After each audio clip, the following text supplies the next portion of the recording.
Vamos começar a série Multiplique, e ela tem tudo a ver, e é uma continuação da série que nós estudamos nos últimos meses, né? Acho que no último mês e meio, se eu não me engano, que foi o outro evangelho, e nós descobrimos o evangelho, estudamos sobre o verdadeiro evangelho e sobre como Deus nos ama, e como isso não tem nada a ver com o nosso desempenho, o nosso mérito. Só que chega uma parte, e isso não é todo o evangelho. Salvação, gente, não é o fim. Salvação é um meio. Salvação é um meio que Deus usa para vivermos a vida que Ele escolheu a gente para viver. Então, por isso e por esse motivo é que a gente precisa continuar. Eu quero mostrar para você que multiplicar, cumprir a nossa missão na terra, colocar os nossos dons e talentos a serviço do reino, é o plano completo da salvação. Não é só ser salvo.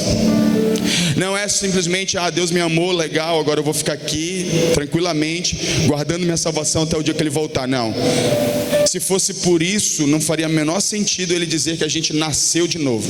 A gente nasce de novo é para ter uma nova vida. É para ter novas experiências e para viver uma vida diferente. Para isso, hoje eu quero começar com Gênesis capítulo 1, versículo 28. Abra comigo aí, Gênesis 1, 28.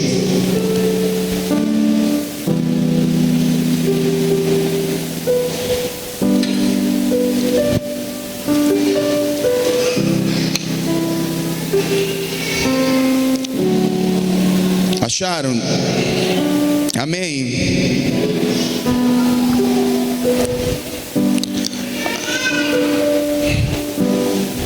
Está aqui. Diz assim o texto: Deus os abençoou e lhes disse: sejam férteis e multipliquem-se, encham e subjuguem a terra, dominem sobre os peixes do mar, sobre as aves do céu e sobre todos os animais que se movem pela terra. Amém. Que o Espírito Santo nos traga a revelação da sua palavra nessa noite, em nome de Jesus. Nós temos a primeira ordem de Deus ao homem, e essa primeira ordem é multiplique. E essa é a operação matemática preferida de Deus, multiplicação. O oposto também é verdade. Qual é a operação matemática preferida do diabo? Alguém sabe? Divisão. Sempre que há uma divisão na igreja, é o diabo que está operando. Sempre que há uma divisão na família, é o diabo que está operando. Sempre que há uma divisão nos relacionamentos, é o diabo que está operando. E sempre que há uma multiplicação, é Deus que está operando. Vide as irmãs que estão grávidas aí, um monte de bebê que está para nascer. E hoje Deus vai liberar mais unção de multiplicação. Ninguém recebe? Ninguém recebe, não? Alguma irmã recebe aí? Se alguma irmã recebe, receba aí, Stephanie, em nome de Jesus. Recebe aí. Eu estou falando, é lógico que aqui no texto o autor está falando de multiplicação, filhos, está falando de filhos. Mas se a gente parar para pensar, multiplicação, gente, multiplicação é o caráter de Deus. Tudo que Ele fez na humanidade tem o poder de se multiplicar. Ele fez árvores, e nas árvores elas dão frutos, e esses frutos têm dentro de si sementes, e essas sementes elas se multiplicam. Deus fez os animais com o poder de se multiplicar. Então tudo que Deus fez tem o poder de se multiplicar. Então nós também temos que multiplicar tudo que Deus coloca nas nossas mãos. Tudo que Deus nos dá, nós precisamos multiplicar, porque esse é o caráter de Deus. E por que Deus quer que a gente multiplique todas as coisas? Simples. Um pouquinho antes, quando Ele vai falar da criação do homem, Ele diz que Ele nos criou a sua imagem e a sua semelhança. O diabo vem, o pecado vem, corrompe isso. Jesus vem, restaura então a imagem de Deus em nós. E o plano então continua, que é que a gente espalhe a imagem de Deus pela terra, que o Deus invisível seja conhecido pela igreja que é visível. Que o nosso Pai, Ele seja conhecido pelos filhos que tem. Portanto, é nossa obrigação, e eu vou usar essa palavra obrigação, mas entenda ela de maneira adequada, nós multiplicarmos se nós recebemos a graça de Deus. Nós precisamos dar o nosso melhor para que a gente possa multiplicar tudo o que Deus tem dado para nós, porque essa é a nossa missão na terra: revelar o nosso Pai, revelar o Senhor, revelar o Deus invisível. A Bíblia diz que a natureza aguarda com grande expectativa a manifestação dos filhos de Deus. Portanto, há uma expectativa não só de Deus, mas de toda a obra criada, que os filhos de Deus se revelem, e eles possam então fazer outros filhos de Deus, e possam multiplicar discípulos, e fazer a imagem de Deus chegar em todos os lugares da terra. Então, quando Deus cria esse ser humano, Ele cria com o intuito de que ele reflita a imagem dele. Então nós temos aqui entendido que tudo que Deus criou, Ele criou com o propósito de se multiplicar em todos, inclusive na gente. E nós precisamos, e isso é o evangelho completo. Esse é o evangelho pleno. E eu vou ler 2 textos para a gente meditar sobre isso, e eu tentar mostrar para você que o que eu estou dizendo é verdade. Que o evangelho completo não é aquele onde apenas eu sou salvo e vivo um amor com Jesus sem multiplicar o que Ele me dá. Porque tem muita gente romantizando dessa maneira o evangelho, ao ponto de dizer assim: eu sou apaixonado por Jesus, se tranca num quarto, passa a vida toda lá adorando ao Senhor sem multiplicar nada. Não é esse o plano do Senhor, nunca foi.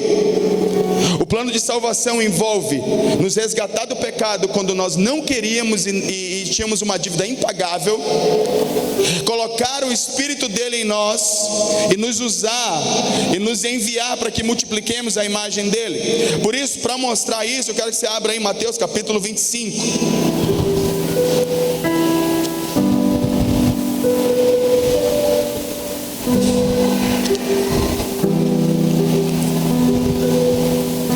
Mateus 25, 14 em diante.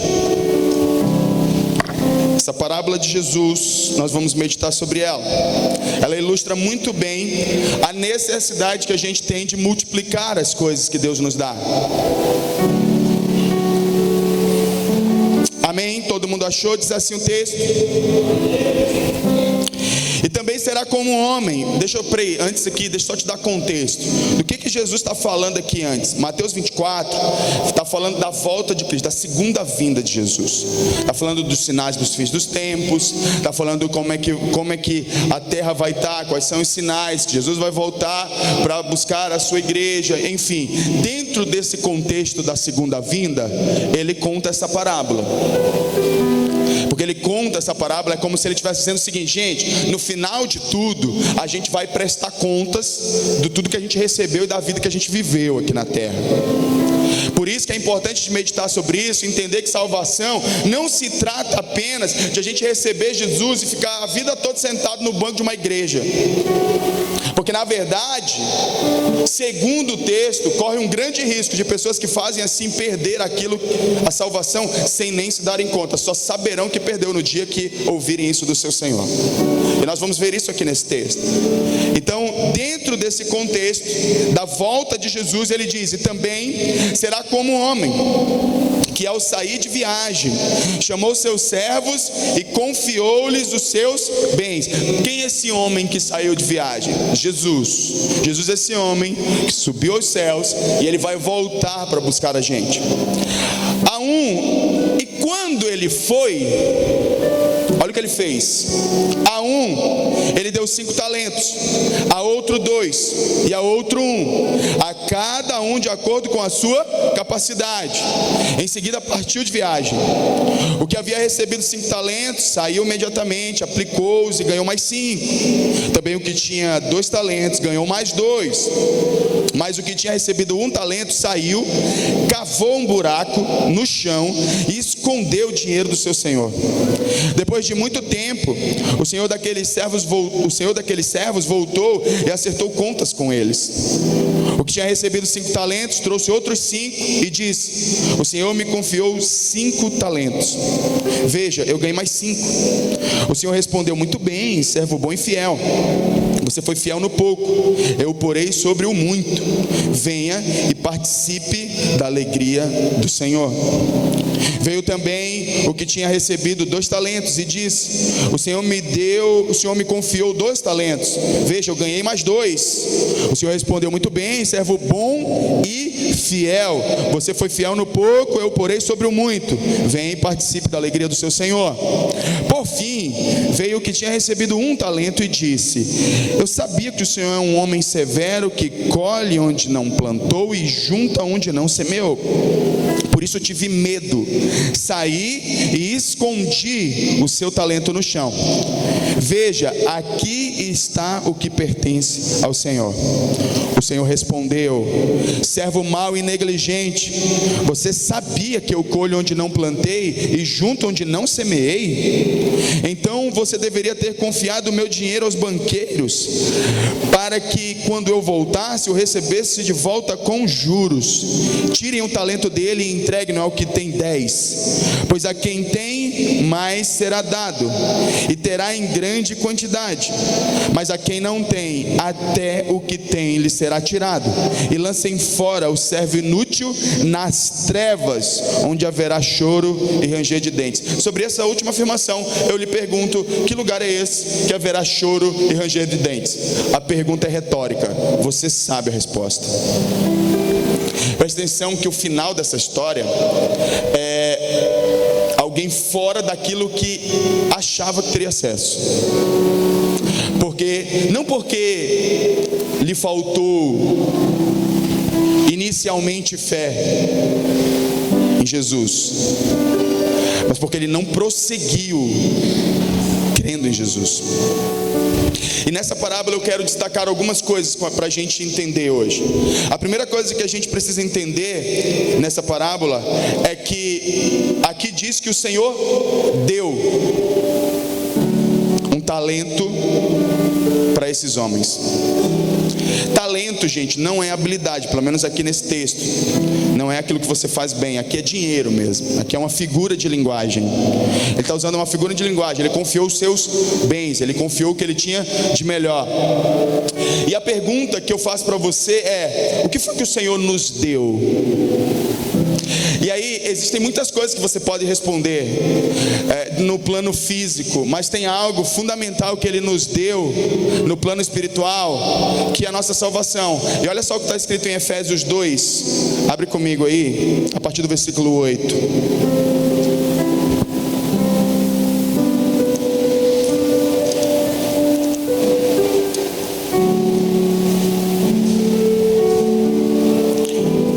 Diz assim o texto: pois vocês são salvos pela graça, por meio da fé. Isto não vem de vocês, é dom de Deus, não por obras, para que ninguém se glorie. Por que eu faço um link dessa série, através dessa mensagem, com a série anterior que nós estudamos sobre o outro evangelho? Nós aprendemos que Jesus nos salvou e não havia nada que pudéssemos fazer para sermos salvos. Ele nos amou porque ele nos amou, e ponto. Aqui mesmo, nesse texto, um pouquinho antes, no versículo, para você entender isso, no capítulo 2, no versículo 4, ele diz assim, na verdade, ele conta uma historinha que é muito a nossa história. Ele diz assim: vocês estavam mortos em suas transgressões e pecados, nos quais costumavam viver, quando seguiam a presente ordem desse mundo e o príncipe do poder do ar, o espírito que agora está atuando nos que vivem na desobediência. Versículo 3, anteriormente, todos nós também nos vivíamos entre eles. Já está falando com gente que converteu, falando agora, a gente também vivia esse tipo de vida. Nós também vivíamos satisfazendo os desejos e as vontades da nossa carne, seguindo seus desejos e pensamentos. Como outros, éramos por natureza merecedores da ira. Isso aqui é evangelho. Todavia, todavia, Deus é rico em misericórdia, pelo grande amor com que nos amou. Deu-nos vida com Cristo, quando ainda estávamos mortos em transgressões. Percebe que a vida chega antes do nosso desempenho espiritual. Antes de a gente orar, antes de a gente ler a Bíblia, antes de a gente jejuar, antes de fazer qualquer coisa na casa de Deus ou na presença de Deus, a vida chega por escolha de Jesus. Ele escolheu dizer, ele viu a gente lá morto e disse: vou dar vida porque amo. Ponto. E não há nada que possamos fazer para merecer isso. Por isso que ele reitera no versículo 8 que a salvação é pela fé, é pela graça por meio da fé, é dom de Deus, não por obras para que ninguém se glorie. Só que qual é o problema? E eu preguei isso por mais de um mês aqui. E eu sei que você entende o que eu estou dizendo. Eu sei que você sabe, essa igreja sabe o que é salvação pela graça, sabe o que é ser amado pela graça sem desempenho. Agora, normalmente as pessoas ficam nessa parte do evangelho. Elas não leem o versículo 10, porque o versículo 10 ele fecha a descrição completa do que é evangelho. Ele diz: não por obras para que ninguém se glorie, no 9 e o 10, porque somos criação de Deus, realizada em Cristo para fazermos boas obras, as quais Deus preparou antes para nós praticarmos. Esse é o plano completo de salvação. O plano completo de salvação, ele inclui a gente entender que estávamos mortos, ele nos deu vida sem merecer, e no momento que ele nos dá essa vida, graça pela graça. Você tem noção, sabe qual é a palavra graça no grego? Eu vou falar ela como ela é escrita no português, é charis. Ou seja, a gente recebeu graça, charis de Deus. Ele olhou para a gente e disse: eu te amei e pela minha graça vou te salvar. Tirou a gente do pecado. Nós não tínhamos desempenho espiritual nenhum. Só que a partir daí, ele quer nos dar uma coisa chamada charisma, que é a mesma raiz no grego. E você sabe o que é a palavra charisma? Eu estou usando, na verdade é carisma que se pronuncia, mas se escreve no grego charisma, C-H-A. A palavra charisma é dom. Significa dizer que todas as vezes que eu recebo a graça, eu também recebo um dom para eu multiplicar aquilo que eu recebi. Esse é o evangelho completo. O evangelho completo inclui entender que eu fui salvo pela charis e depois recebi um charisma para eu multiplicar. Porque se eu fico só na primeira parte, eu me torno esse servo negligente.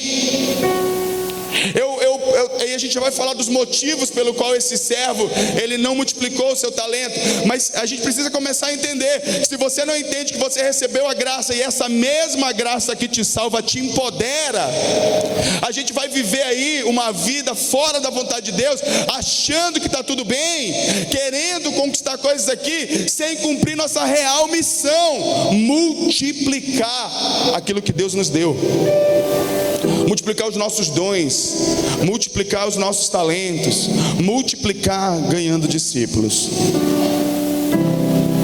A mesma graça que te salva.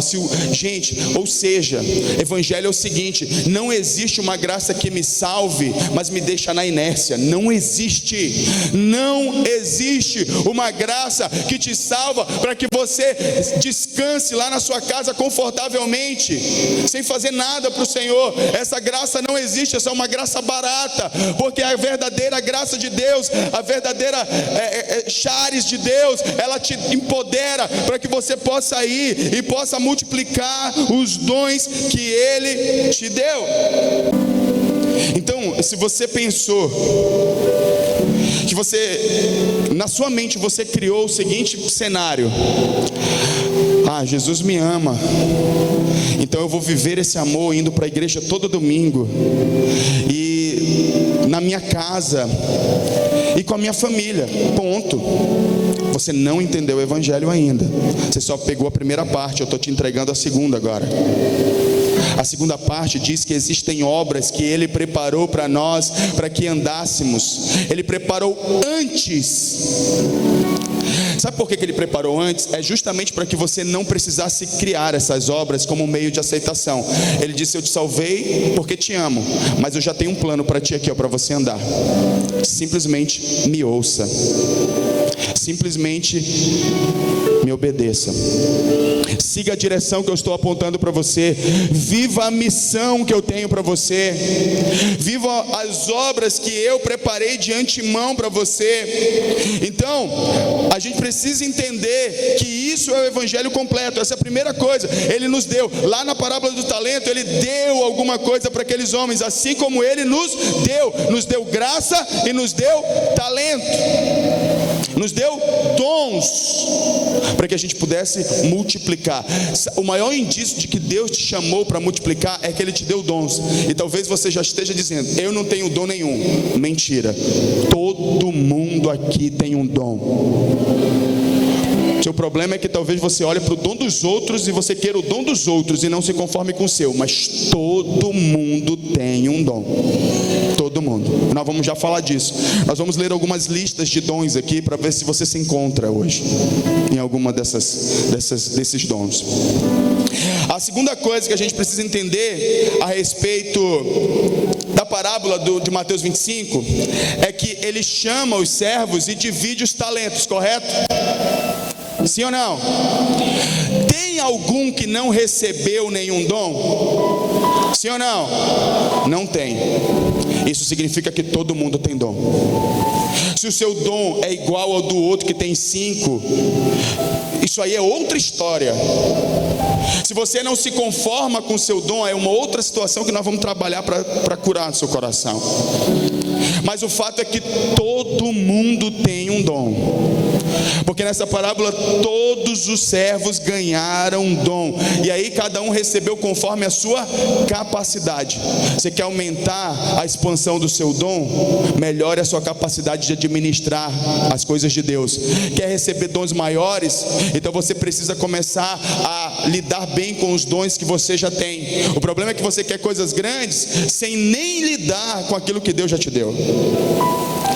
Entenda que quando esses homens multiplicaram seus talentos, Deus os chamou de servo bom e fiel. Foste fiel sobre o pouco, sobre o muito te colocarei. Fiel, gente, é alguém digno de confiança. Então, se ele te deu um dom e você já cavou um buraco e já colocou ele, você não é digno de confiança. Como é que você quer outros dons? Como é que você quer crescer e fluir em outros dons, se você nem administrou o que ele te deu? Então nós precisamos entender que todo mundo tem um dom. E a mentira do diabo que você precisa vencer é que o seu dom é inferior dos outros, é que você não tem dom. Parar de comparar dons, parar de viver debaixo de comparação. Hoje nós estávamos numa reunião do louvor e nós conversávamos sobre isso. Como a gente tem tendência de estar internamente fazendo comparações. A gente está competindo com gente que nem sabe que a gente está competindo com ela, mas a gente compete. A gente olha para fulano e diz: vou ser melhor do que ele, isso aqui, porque eu quero, o meu dom vai ser melhor, eu vou fazer mais. A gente está competindo, gente. E o outro nem sabe que você está competindo com ele, mas dentro de você compete. A gente tem que parar de fazer essas comparações e entender que você só dá conta diante de Deus do dom que está com você. Seja fiel com aquilo que Deus te deu. Ao invés de se preocupar com aquilo que Deus deu para os outros, seja fiel com aquilo que Deus te deu. E todo mundo tem um dom. Nós vamos, em nome de Jesus, ponderar hoje. E eu quero já que você abra comigo Romanos 12. Eu quero ler algumas listas para ver se você se encontra em alguma delas. Romanos 12.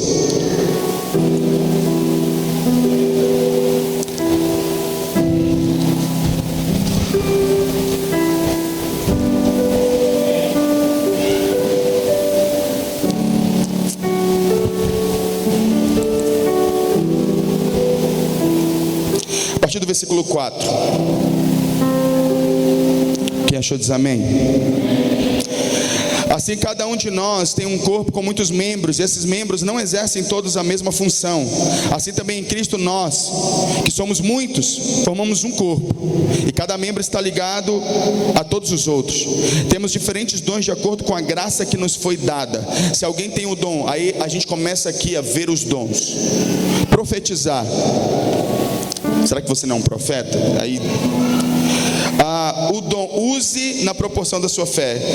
O dom de servir, o dom de ensinar, o dom de dar ânimo. É só que a gente só gosta dos dons que aparecem, né? Imagina se você tem o dom de dar ânimo. Nem tem graça ter o dom de dar ânimo, ninguém vê. Ninguém vê. A gente olha assim, eu gosto do dom de cantar, eu gosto do dom de pregar, eu gosto do dom que está lá no altar e tem um microfone na mão. Ô irmão, você é fundamental. A Bíblia, sabe o que Paulo disse sobre os dons que não aparecem? Esses são os dignos de maior honra. Eu ouvi uma ilustração sobre isso uma vez, eu achei maravilhosa. Porque imagina só, alguém que malha e tem um braço assim, grandão. Tem alguém assim aí? Que os irmãos não gostam muito de malhar não, né? Os irmãos não gostam muito desse negócio de academia.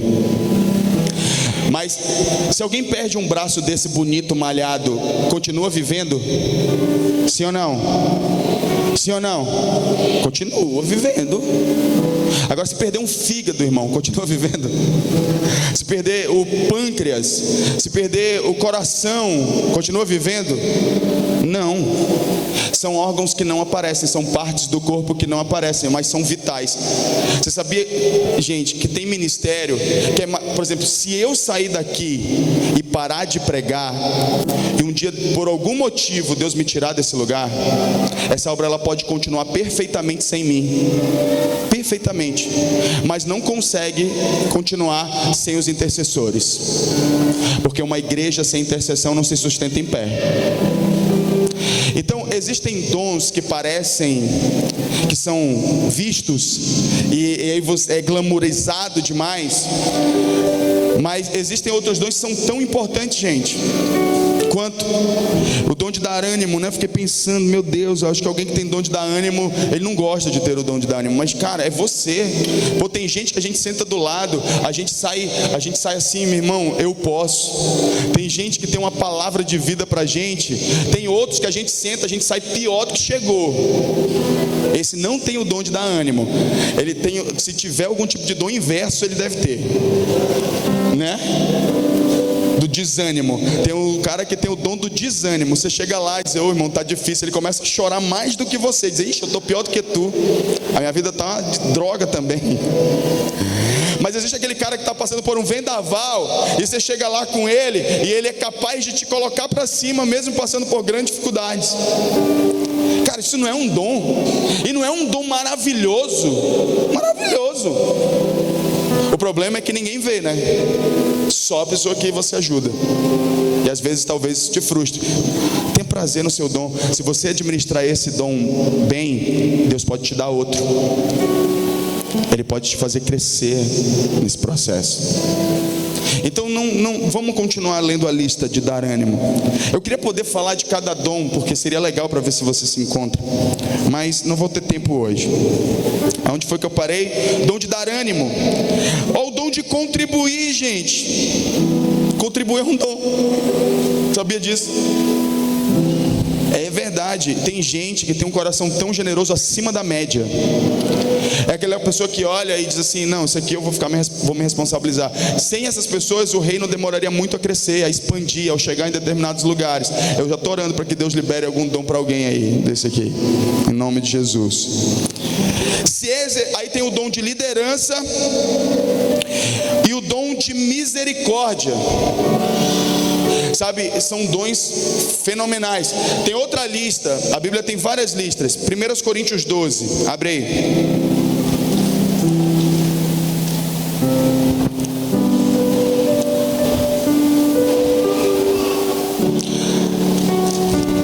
Quais os dons que nós temos na lista de Coríntios? Nós temos os seguintes dons.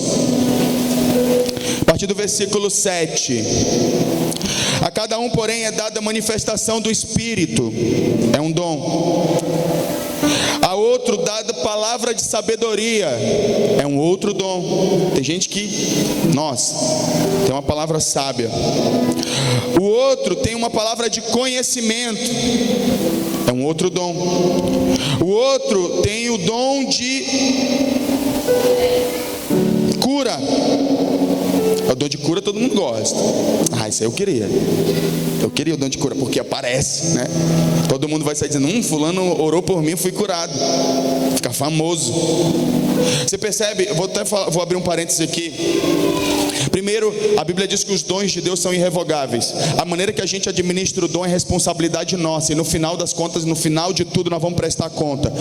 Por que você vê homens, às vezes, na televisão, por exemplo, que eles realmente têm dons espirituais, e Deus opera por meio deles, por meio do dom deles, porque os dons são irrevogáveis, mas eles usam para benefício próprio.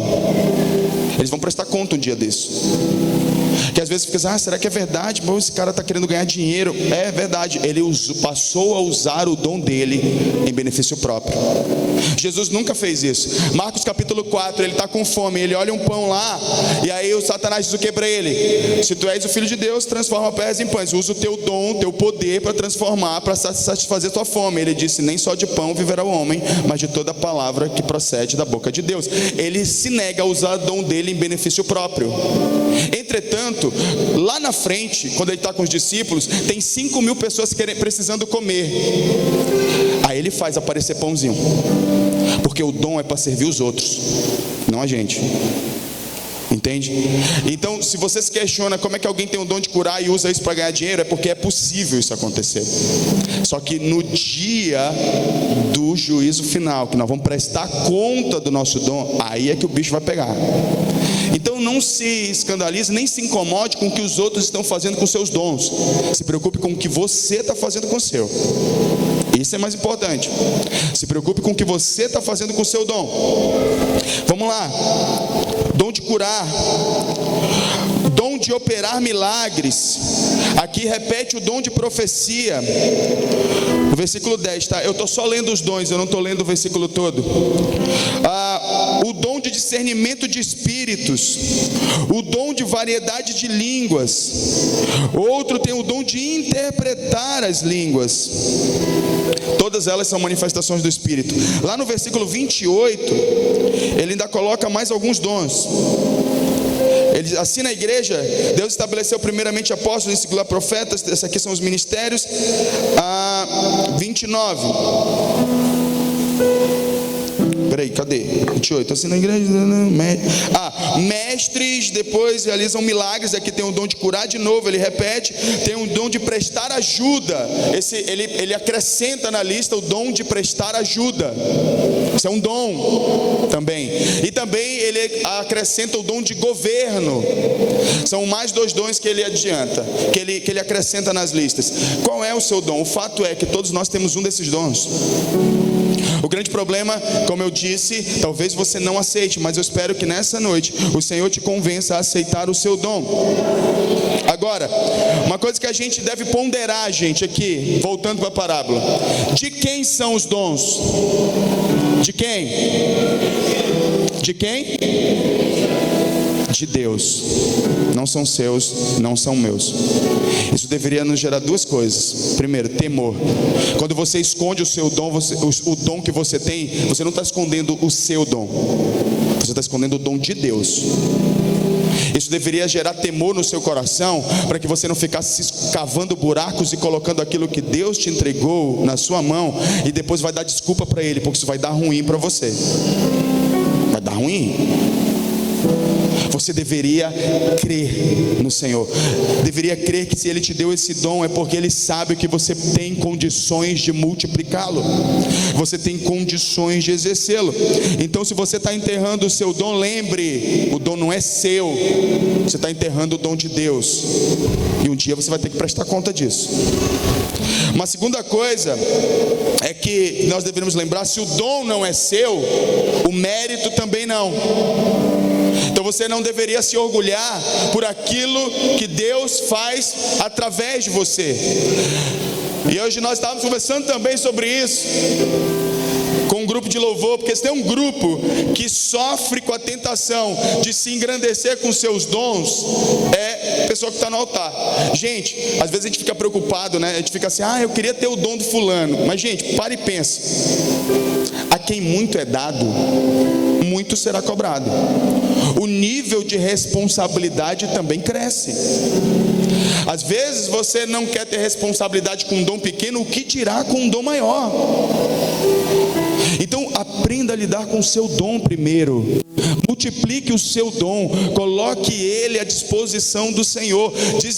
Eu vou já dar um conselho: vá lá no buraco onde você enterrou o seu dom, cave lá, desenterre o seu dom e traga ele para o reino, em nome de Jesus. Porque o que tem de gente com dom enterrado não é brincadeira.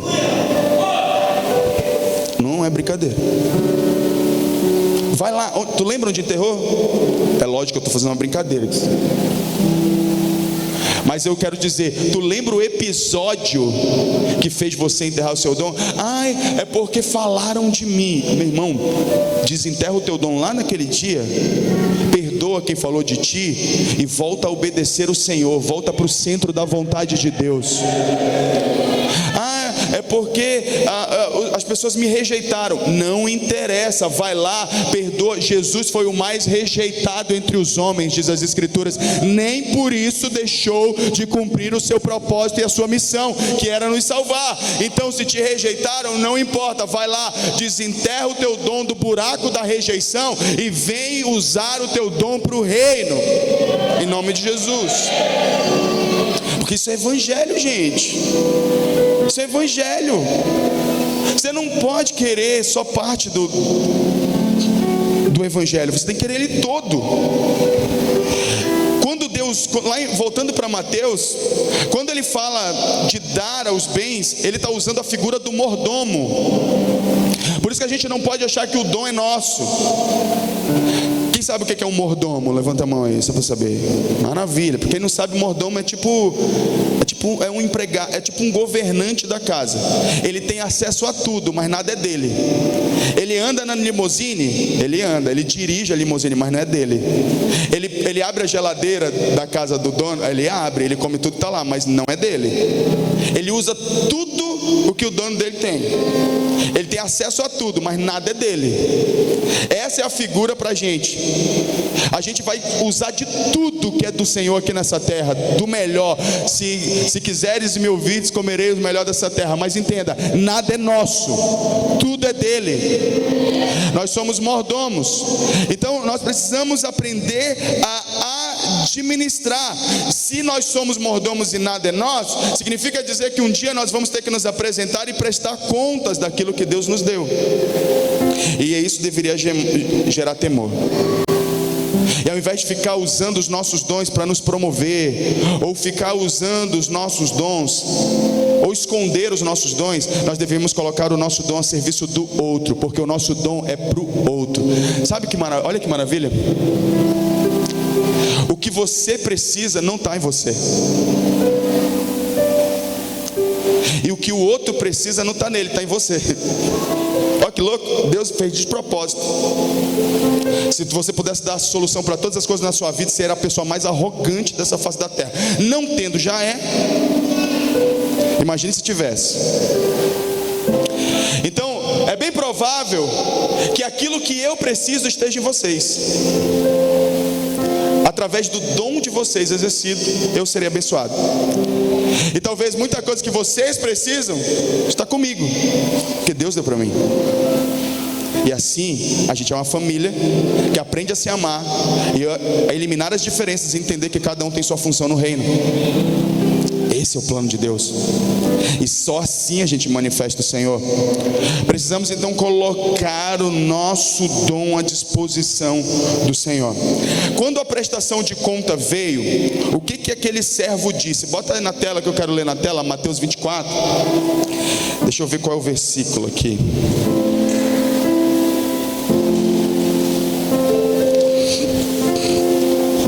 A gente vai finalizar agora.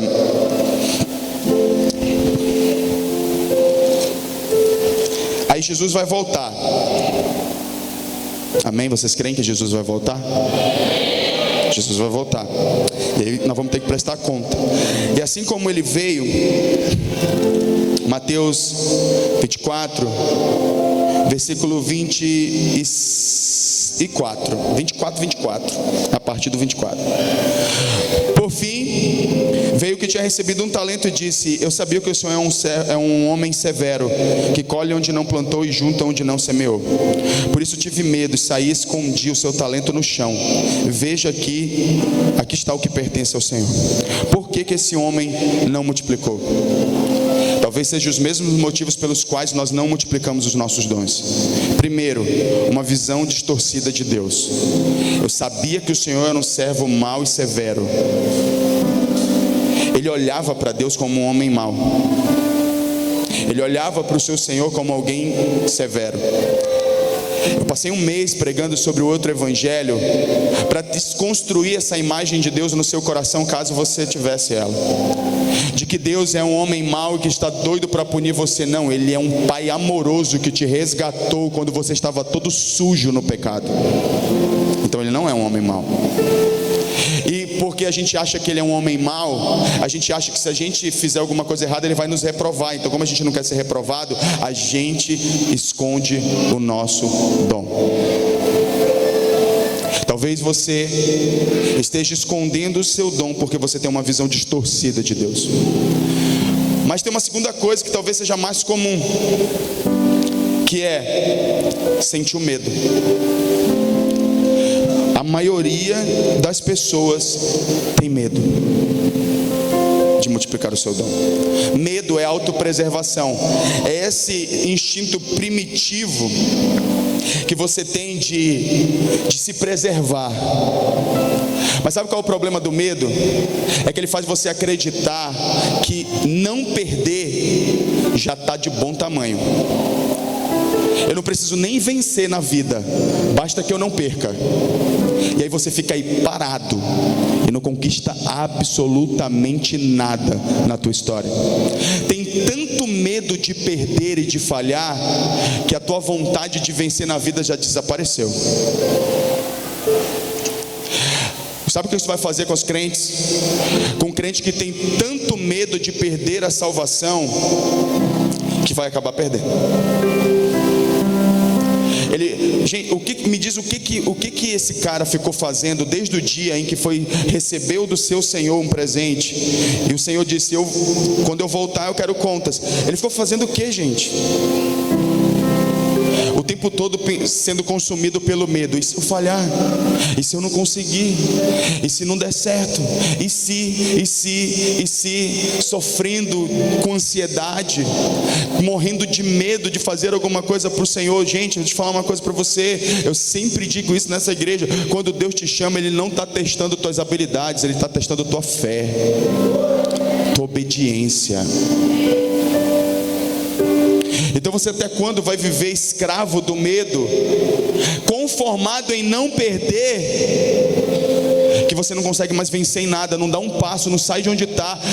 Gente, você não nasceu para morrer na irrelevância de uma cadeira de uma igreja, sentado domingo após domingo por toda a sua vida, jurando que você está guardando a sua salvação assim. Você está perdendo a sua salvação assim.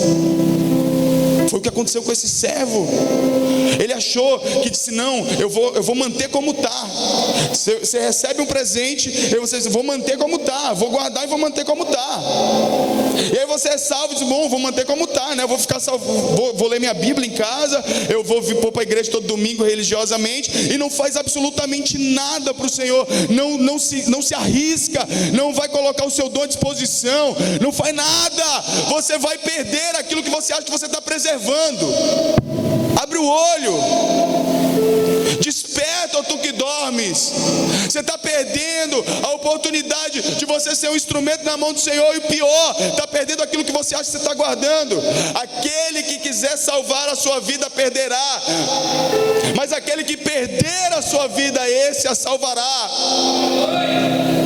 Então você vai continuar aí tentando preservar uma vida mais ou menos religiosa, ao invés de se lançar em fé no Senhor e dizer: Deus, não sei o resultado, mas está aqui o meu dom a seu serviço, me usa para ganhar pessoas, me usa para ser um instrumento nas suas mãos, me usa para manifestar a sua glória, me usa para eu revelar o teu caráter aonde eu for, Senhor. O que você vai fazer, meu irmão? Vai ficar aí com medo? Um terceiro motivo que é curioso nesse texto, Mateus 24, eu disse que eu ia ler, né, aqui, né? Passa o outro versículo aí. Aí, o que ele respondeu, o Senhor? Servo mau e negligente. Para os outros, ele disse servo bom e fiel. A lógica não seria ele dizer servo mau e infiel? Sim ou não? Por que ele não usou o oposto exato de fidelidade? Porque na verdade o que Jesus está fazendo aqui é mostrando o motivo pelos quais somos infiéis. Negligência na Bíblia, o original significa preguiça. Gente negligente, está tão preocupada com o seu conforto que não faz nada para Deus. Esse é outro motivo pelo qual nós escondemos os nossos dons: preguiça.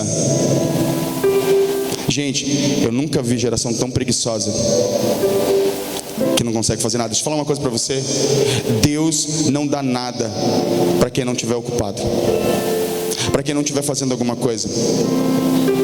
Eu ouvi um testemunho da Eixla com o qual eu me identifiquei bastante. A Eixla, ela é pastora, abre igrejas em vários lugares. E aí ela começou a fazer faculdade de psicologia, eu também. E aí foi perguntado para ela como é que ela conseguia dar conta de tudo. Ela disse: Deus não dá nada para gente desocupada, e eu acredito nisso. Por isso eu ocupo meu tempo com tudo que for possível para melhorar o meu serviço. Porque entenda, você sabe por que eu estou fazendo faculdade de psicologia? Porque a responsabilidade de aperfeiçoar, de fazer o meu dom crescer, de multiplicar o meu dom é minha. Foi com esse propósito: eu vou aperfeiçoar o meu dom, eu vou multiplicar o meu dom. Deus me deu um dom, e eu sei qual é o meu dom. Além de ensinar, pregar, Deus me deu o dom de discernir. E eu sabia que se eu fizesse faculdade de psicologia, o meu dom seria aperfeiçoado, como vem sendo. Nos primeiros meses de aula já foi algo assim sobrenatural, que a minha mente meio que fez pum. É responsabilidade minha, responsabilidade sua, gente, multiplicar o seu dom. Se eu fosse lembrar da primeira vez que eu preguei, você talvez me veja pregando e diz: eu queria o dom do pastor de pregar. Gente, nem sempre eu preguei assim não, e ainda falta muita coisa para aprender. Eu lembro como fosse ontem, a primeira vez que eu preguei lá na CNV, era culto de escola dominical. Tinha um culto, né, da escola dominical. E aí, como todo pregador, eu fiz um esboço enorme para 45 minutos de pregação. E aí, acabou em 5. Deu 5 minutos, eu não tinha mais nada para falar. Aí eu comecei a dizer: então, irmãos, meu testemunho. Foi contar meu testemunho, porque eu já não tinha argumentos. Hoje eu passo 1 hora pregando, por quê? Porque eu li muito, porque eu fui aperfeiçoar o meu dom, porque eu decidi ler muito, eu decidi estudar muitas escrituras, eu decidi aprender com outras pessoas, eu decidi multiplicar o meu dom. E se hoje eu faço melhor do que fazia, sei lá, 14 anos atrás, que foi a primeira vez que eu preguei, eu acho. Hoje, se Deus perguntasse: você fez o que com o seu dom? Eu disse: Senhor, está aqui, eu multipliquei. Depois disso, Deus me deu o dom de discernir, de discernimento. E aí eu percebi que eu conseguia, é como se o Espírito Santo me desse a capacidade de entender o que está passando dentro do outro. E eu falei: cara, isso é incrível. E eu achava que todo mundo tinha isso. E aí às vezes eu cobrava as pessoas, disse: mas está óbvio. E a pessoa dizia: não, para mim não está óbvio. Mas está óbvio, está aí, ó. E as pessoas: não, eu não estou entendendo assim. E aí um um dia Deus disse assim: meu filho, eu te dei um dom, isso aí é para você. Então as pessoas vão fluir no outro dom, mas esse é o seu. E quando eu descobri isso, eu disse: eu preciso melhorar isso. Eu preciso fazer alguma coisa para aperfeiçoar meu dom. E eu fiquei ali um bom tempo pensando, como é que eu aperfeiçoaria meu dom? Aí eu disse: Senhor, eu acredito que se eu fizer uma faculdade de psicologia vai me ajudar a aperfeiçoar o meu dom, a multiplicar o meu dom. E de fato, tem sido um ambiente sobrenatural para mim. Você entende o que eu estou dizendo? Você também pode aperfeiçoar o seu dom. O problema é que você acha que o seu dom vai impactar todo mundo assim de uma hora para outra. Não vai. Não vai. Tem gente que tem dom de escrever aqui. Gente, eu tenho uma discípula, eu vou citar, eu vou citar, eu não sei se ela vai ficar com raiva de mim, mas gente, a Kelly escreve de uma maneira impressionante. Devia escrever um livro. Só que eu não é o caso dela. Assim como tem outras pessoas que têm vários dons, só que às vezes a preguiça rouba o nosso dom. A gente prefere ficar na frente do celular, a gente prefere uma Netflix, a gente prefere maratonar uma série inteira. Eu já fiz isso, tá? Ao investir tempo nos nossos dons. Isso é negligência com o dom. Então, ao invés de você ficar preocupado porque se você não multiplicar o seu dom, sabe o que Deus vai fazer? Vai pegar o seu dom e vai dar para outro. E sabe para quem Ele vai dar? Para quem já está ocupado com 10 talentos, com 10 dons, já está administrando 10. Parece injusto, né? O cara já tem 10. Ele diz assim: pega o talento desse cara aí que foi mal e negligente e entrega para o que tem 10. Por quê? Porque ele é digno de confiança, querido. Porque ele foi achar. É como se Deus dissesse assim: eu sei que se eu der esse talento para esse cara, não vai ficar parado. E eu te pergunto: você vai deixar que o seu dom escorra pelas suas mãos, ou você vai fazer alguma coisa com ele? Você vai ver outro fazendo aquilo que era para você fazer. Você vai ver outro vivendo a vida que era para você viver. Porque você teve medo, porque você teve preguiça, ou porque você tem uma visão distorcida de Deus. O que você vai fazer? Tem uma vida incrível te esperando na sua missão. Tem uma vida incrível te esperando, cheia de novidades, cheio de aventuras, cheia de dificuldades também, não vou mentir, mas também é nesses momentos que a glória de Deus mais se revela. Cara, e essa vida é incrível. Não, talvez você olhe para sua vida é chatona, tá monótona. Acorda, dorme, come, trabalha, acorda, dorme, come, trabalha, acorda, dorme. Tá até em depressão. Não sabe por que está vivendo. Porque você não tem uma missão, não está usando o seu dom para cumprir a missão que Deus te deu. Vai continuar assim, irmão? Eu espero que não. Eu espero que hoje você decida multiplicar os seus dons. Alguns já precisam começar a colocar o seu dom à disposição do reino. Não tenha medo. No começo vai ser assim, eu falei para você. No começo o seu dom não vai ser uma coisa, nossa, como... Não, é assim mesmo. A minha primeira mensagem não abençoou ninguém, eu tenho certeza. As pessoas nem entenderam o que eu falei. Entendeu? Acho que os que me ouviram, entrou pelo ouvido, saiu pelo outro. Se eu tivesse continuado, se para eu continuar eu dependesse da avaliação da primeira vez que eu usei o meu dom, eu tinha parado lá. Eu não estaria aqui pregando para vocês. Mas eu não parei, cara. Eu não parei. Falei, vamos para frente. Eu vou multiplicar esse negócio. Eu vou aprender mais. Eu vou investir tempo. Eu vou multiplicar o meu dom. Seja lá qual for o seu dom, desenterre. Na verdade, eu queria convidar você hoje a tomar um passo aí. Hoje eu vou desenterrar o meu dom. A gente está aqui como comunidade e eu quero concluir assim. Primeiro, como seu pastor. E essa palavra serve. Eu sei que a minha liderança pensa da mesma maneira. Meus discípulos pensam da mesma maneira que eu. Nós somos uma comunidade que estamos aqui para te ajudar a Colocar o seu dom à disposição do reino e aperfeiçoá-lo é multiplicá-lo. Nós não estamos aqui para abafar o seu dom. Existem às vezes alguns processos nisso, é verdade. Mas acredite, o que nós queremos, o que eu quero, e que a liderança dessa igreja quer é ver você exercendo o seu dom, porque assim o reino de Deus vai crescer. Nós estamos precisando que Deus levante homens e mulheres, sabe, as pessoas que têm dom de ensino para ensinar outros aqui o evangelho. Tem gente que tem dom de ensino aqui, meu irmão. Sabe que para ensinar uma pessoa é a coisa mais simples do mundo para ela.